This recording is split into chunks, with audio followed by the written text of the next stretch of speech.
in a war against 4 overpowered races: angels, demons, undeads, and humanoid beasts, spirits, and magical beasts, which include dragons. Humanity could only prevail thanks to its champion, Cid, who defeated the other races' champions and sealed away their armies in 4 pyramids. In an age where Cid's existence has become but a legend of the past, Soldier Kai and his comrades Ashran and Saki are tasked with monitoring the pyramids in fear that these old foes would escape. Kai goes on a date with fellow soldier Jean. As they talk, reality suddenly distorts, and a mysterious voice announces that the world reincarnation has been activated. Just then, Kai finds himself in a ruined city where he comes across an actual demon.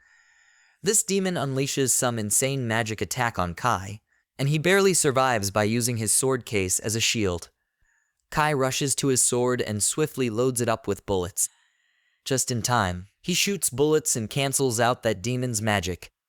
The demon can actually talk, and it's shocked by Kai's cancellation skills. This infuriates the demon, and he activates another spell to burn him. But Kai rushed towards the demon and avoided the attack. He shoots his bullet at point blank and kills the demon. Kai explains that the bullet he just used is a modified Drake bullet that mimics the breath of mythical beasts. Just then, another demon appears on the spot, and shocked to see a measly human can defeat a demon. Kai's impressed by how well the demon is fluent in human language, but the demon explains that the most effective way to control a slave is by using his own language. The demon attempts to launch an attack on Kai, but some other humans appear on the spot with a flashbang. The human grabs him into their car, and Kai immediately recognizes her as his comrade Saki. However, Saki fails to recognize him, and she swears she's never seen him before, and neither has Ashran, who doesn't also recognize him. Kai reminds them they're from the same agency, but they inform him that they are soldiers of the resistance. Now Kai is the one feeling lost and confused, so he asks them what happened to this world.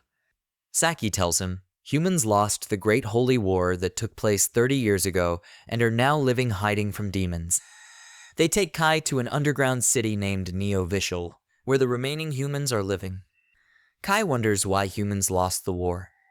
In response to this, they inform him that the other races had their heroes that overpowered them immediately.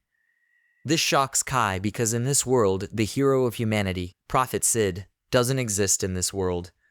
As they are conversing, the main forces return to the city.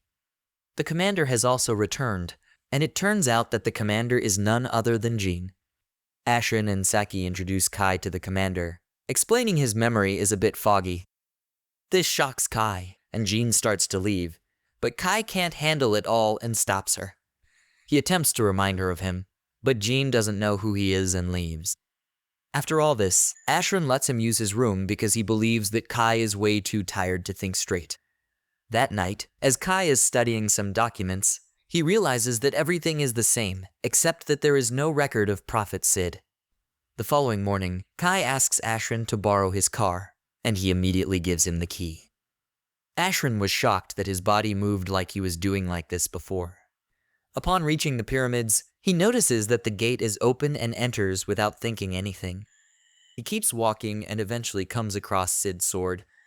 This proves to him that the legends about Cid have to be true. Just as he grabs the sword, a voice warns him not to relinquish this sword, which is named the Code Holder. Suddenly, he gets teleported into another dimension, where he comes across a woman on a chain who is calling for help. Seeing her, Kai immediately realizes that she is not a human. The girl introduces herself as Rin before passing out. He decides to help her nevertheless and uses his sword to break the chains, but fails. Next, he uses the bullets, but even that isn't enough to break the chains. He tries to remember what the sword is called and shouts out, "Code Holder," and breaks the chains effortlessly. However, Rin wakes up and attacks him, accusing him of being a demon sent by Vanessa. Kai, however, uses the codebreaker to slice the magic, making it disappear. Kai tells her straight up that he isn't a demon because he has no wings or tail, so clearly he is just a human.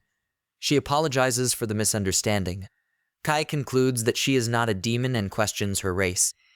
Rin refuses to reveal her race and expresses thanks for being saved. Kai then introduces himself and asks her where they are. Just then, a seemingly mechanical woman appears behind Rin. The mechanical woman starts talking about some fate singularity entity waking up and how it's a major threat to the new world, so it's going to start doing its thing to get rid of it. Rin gets captured by the eye with tentacles, but Kai uses Codeholder to cut through dimensions, and Kai swoops in and saves her at the last second. They immediately enter the dimensions and return to the monolith. Rin apologizes and explains Vanessa is the hero of the demons whom she feuded with, as she is an outcast from all races. Kai also tells her that no one remembers him in this world, and that he comes from a world where humans won the war. But in this world, the demons are ruling over the humans. This shocks Rin as she tells him that the humans were winning the war when she got into a fight with Vanessa. Kai takes Rin back to the shelter after she conceals her wings, but she causes problems since she is unfamiliar with modern technology and keeps picking fights. That night, demons broke into the shelter. The defense units start blasting bullets at the demons, but they know the little bullets are useless. Saki runs off to get the machine gun, but just as she does, a demon appears behind her, prepared to unleash a spell. But at the last second, Kai jumps in and saves her, knocking the demon to the ground. Just then, Kai notices a demon transforming Ashran into a stone and shoots an anti-magic bullet to shatter the spell and save his life. The demon then sets its sights on Kai, trying to pin him down, while another demon sneaks up from behind to attack. But Kai fast enough past that demon and shoves the first demon away, while Rin takes care of the second one with a blast. After they have defeated all the demons, Kai reveals that he does not belong to this world and is from another timeline where the humans had won the war.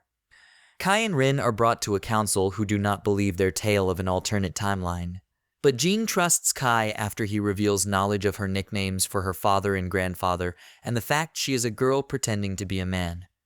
Later that night, Jean summons Kai and Rin to her room. They make a plan where Jean's troops will distract the demons while Kai and Rin assassinate Vanessa. Ashran and Saki are assigned to help Kai and Rin. They then arrive at their destination, and Jean gives a speech to boost the morale of the soldiers. They enter the capital through an underground passage, and Kai is stunned to see the government palace in ruins. The demons patrolling the palace notice them and attack with ice magic. Kai dispels the spell with his bullet and defeats the monster with his sword. More demons appear, and Rin uses her magic to eliminate them all at once, but Kai claims one of his bullets did it. He then asks Rin if she can detect Vanessa, and she discovers she is on the top floor. Jean understands and commands the team of troops to stay put and not allow any demons into the government palace. She directs another squad to rescue the held prisoners from underground, while her party uses the emergency stairs on the south side. On the way, Phelan questions Kai about the lightning attack from earlier, understanding he wasn't responsible because she never saw him fire the trigger, and realizes Rin was the responsible. Suddenly, they come across a mini-demon who summons a demon, which ambushes them and captures a human. Seeing this, Phelan frees him, telling the others to go on ahead while she deals with the small fry. Jean and the others head into a room. Suddenly, Jean gets hit by a powerful lightning attack, but she's totally fine. Rin notices she's wearing an elven garment, which Jean explains is a magical item called the Sacred Light Garment, which they obtained from an elven village. She instructs Kai and his team to proceed ahead while they will stop the demons. Kai hands over some armbands to Saki and Ashran that will keep them hidden from demons and explains that he brought them from his world. In reality, Rin had used barrier magic that hides their presence. The four of them eventually reach a control room where Saki and Ashran are stationed in case something happens. Kai and Rin leave them behind and approach Vanessa. On their way, they come across a demon who reveals that they have been using the human surveillance system and have been using humans to operate them. The demon tells them that they have no reason to let them go and start an attack. But Rin quickly flies him out of the way and throws him out of the room. She uses a barrier to keep him outside and tells Kai to go ahead while she handles them. Meanwhile, Jean fights the demon effectively, with the others backing her up with gunfire. Jean's sword then transforms into a bow, and she uses it to take down the demon. Before dying, the demon notices that Jean is using elven magic items and warns her that these items will drain her life force. Jean finishes him off and says she chose death willingly. Suddenly, a three-headed dog burst into the wall and attacked her, but Fallen arrived to save her. The three-headed dog recognizes Phelan and wonders if she's the Dragonar who fights with the Drake Fang, but Phelan denies it. Meanwhile, Kai reaches Vanessa's throne room, where she welcomes him. She tells Kai that she is a succubus and that they both can have some fun together. However, Vanessa was surprised, saying that her charms didn't work on him. Kai tells Vanessa that in his world she was defeated by a human named Prophet Sin. The name triggers some memories for Vanessa, but she quickly pushes them aside and tries to use her magic on Kai. However, Kai uses a magic dissipating bullet to stop her attack. She puts Kai on the ropes with several destructive spells, hoping to kill him. The spell shakes the entire building, but Kai uses Code Holder to protect himself, leaving Vanessa amazed that he's still standing. Vanessa asks about the sword Kai is holding, but he doesn't answer. Suddenly, a wounded Rin joins them, but Vanessa does not recognize her. Suddenly, the mechanical woman appears through a portal and binds Vanessa, whom she calls Last Rasterizer. The mechanical woman says anyone who learns of Sid must be eliminated. Vanessa retaliates with a powerful fire spell, severely injuring the monster, but it's still alive and leaves the place. A terrified Rin says Vanessa is even more powerful than the one she knows. Vanessa then tries to heal her injury by focusing her power, but it doesn't work, so she decides to prioritize dealing with Kai and Rin instead. Rin tries to contain Vanessa with a force field and tells Kai to run, but Vanessa breaks it and blasts Kai, seemingly killing him. Enraged, Rin displays the powers of all the races, allowing her to hurt Vanessa, but she mocks Rin for not showing this power earlier out of fear of being called a monster. In a desperate move, Rin tries to kill her with a suicidal spell, but runs out of mana due to Vanessa draining it. Rin feels an overwhelming sadness, realizing she isn't able to avenge Kai. Vanessa is getting fed up with Rin's weak act, so she gets ready to finish her off with one last blast. However, she is shocked to see Kai still alive and save Rin from the blast. He assures Rin that there is no need to apologize, and that he was actually very helpful because her fight with Vanessa allowed him to wake up. Vanessa questions how he survived, stating that no person should be standing after that. Kai recalls using the Code Holder to shield himself from the blast, the second time it has saved his life in this battle.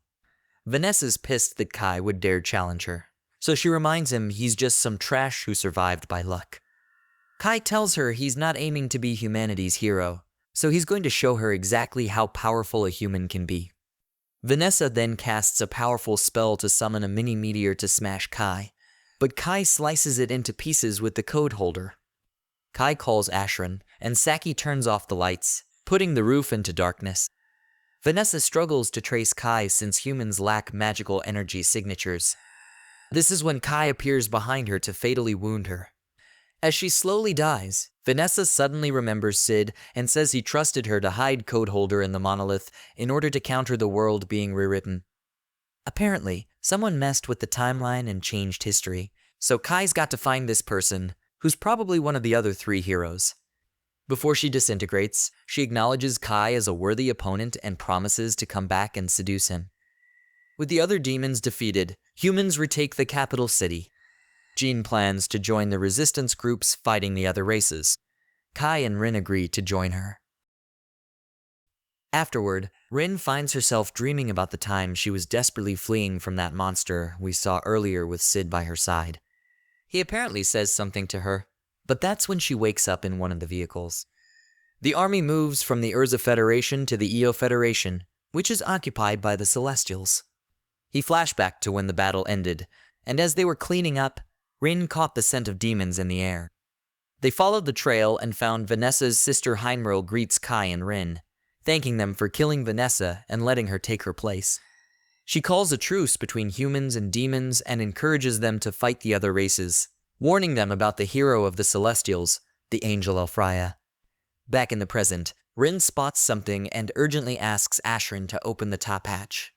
She peers out and spots a dragon soaring above. Ashran finds this strange, considering they're supposed to be in demon territory, but Kai quickly alerts everyone. Then the soldiers take aim and fire on Jean's command. The bullets barely scratch the dragon's scales, and the creature destroys 2 of their vehicles. Then Rin unleashes her lightning magic on the dragon, while Kai plays it off as one of his shots, and together they manage to drive the dragon away. As they camp, Kai is uncomfortable when Rin and Jean share his bed.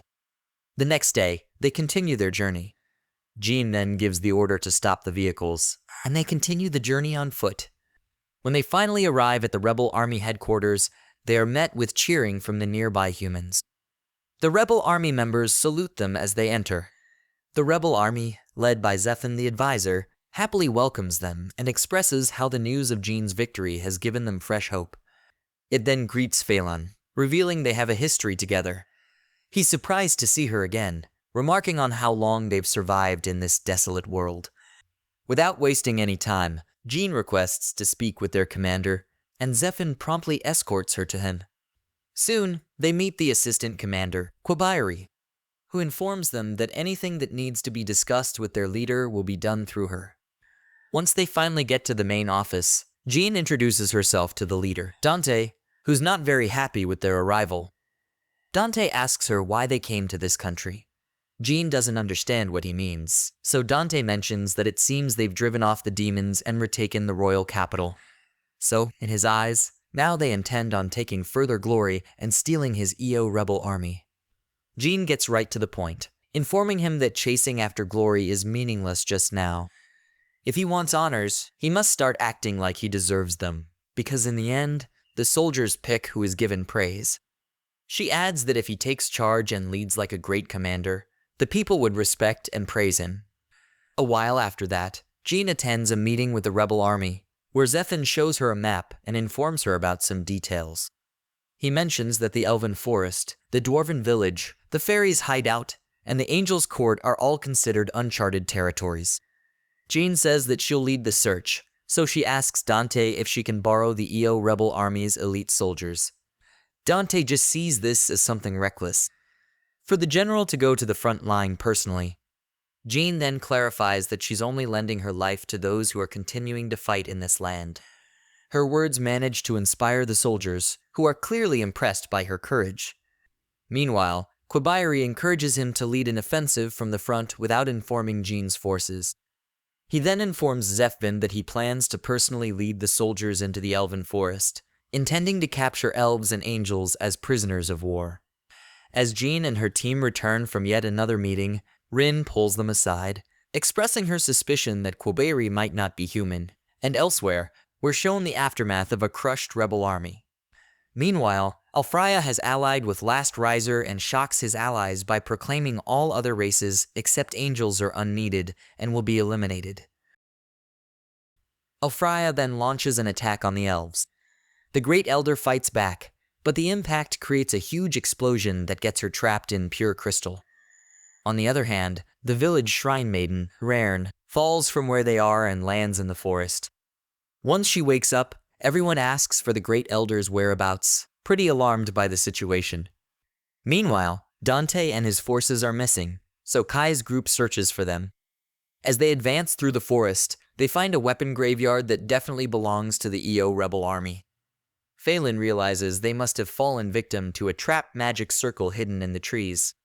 Jean thinks the trap was fairly easy to avoid, but Kai points out that the real danger lies above them. Rin then tells him that she's smelling something, and it's probably an elf. Everyone follows the path she shows them, and as they advance further, all 6 of them step on a magical circle that teleports them somewhere else. Everyone is confused after that. Phelan says that it appears to be the Elven forest. Just then, a fairy appears from the bushes and chases a butterfly without looking at them. But then the fairy accidentally bumps into Ashlyn, and after falling to the ground, she believes he's an elf. When Ashlyn reveals that they are humans, the fairy's expression changes to fear, and she runs to the Elven village. When they follow her, they're stopped by the guards, who threaten them with their weapons. Before they can do anything, Quabairi orders them to lower their weapons. Jean clarifies that their demand is that she free the prisoners, and Quabairi accepts under one condition: they have to fight the angels. After all, defeating the hero of the demons should be easy. Kai wants to know what this is all about, since he thought the Celestials were a close-knit race, and it doesn't make sense that the elves betray the angels. Kubere clarifies that the angels betrayed them first. They follow her and meet Raren, who tells them of how Ulfraya betrayed them and proposes a contract with them, saying that they'll return the hostages. But in return, they'd like them to rescue their great elder from Lord Ulfraya. Phelan then asks for proof that this is not a trap, since if they go through with this and get ambushed by both the elves and angels, Quabiari suddenly says that she'll give them her life, and she'll accompany them to the angel palace. Phelan cuts her off, stating that's unacceptable, and that they shouldn't think her single life is worth 6 of their own, plus 20 hostages. She insists that they raise the number of lives at stake or choose a more important life to risk. Raren then says that her own life should be enough in that case, and accepts to accompany them. Jean accepts, and Raren commands all fairies and dwarves to return to their posts as the hidden creatures leave. Later in the night, Raren then approaches him. She tells him that she has no intention of attacking them in their sleep until the contract they've made is over. Kai then asks Raren if she knows Sid, but she does not. The next day, Raren teleports herself and the group to the Angels' Palace, where they find several angels burning alive. Not wanting to waste any time, Raren continues, and the place is so confusing that Phelan is grateful to have the elf's guidance. As they teleported again, they barely managed to dodge a sudden magical attack, which came from the war angel, Vicious. She reveals that the High Elf Elder will be executed soon. Then, as she moves to strike, Kai swiftly counters, and Phelan, Ashran, and Saki engage her in battle. Phelan urges Jean and the others to keep moving while they hold off Vicious. They rush ahead. On the next floor, they encounter an angel knight named Raphaelo. Rin steps forward to face him, telling the group to continue without her. Once Raren modifies all barriers, the 3 of them are teleported to the area where the Great Elder is trapped, but Ulfraya appears and rants that all other races are inferior to angels. That's all for now. If you want more, please subscribe and turn on notifications so you don't miss the next part.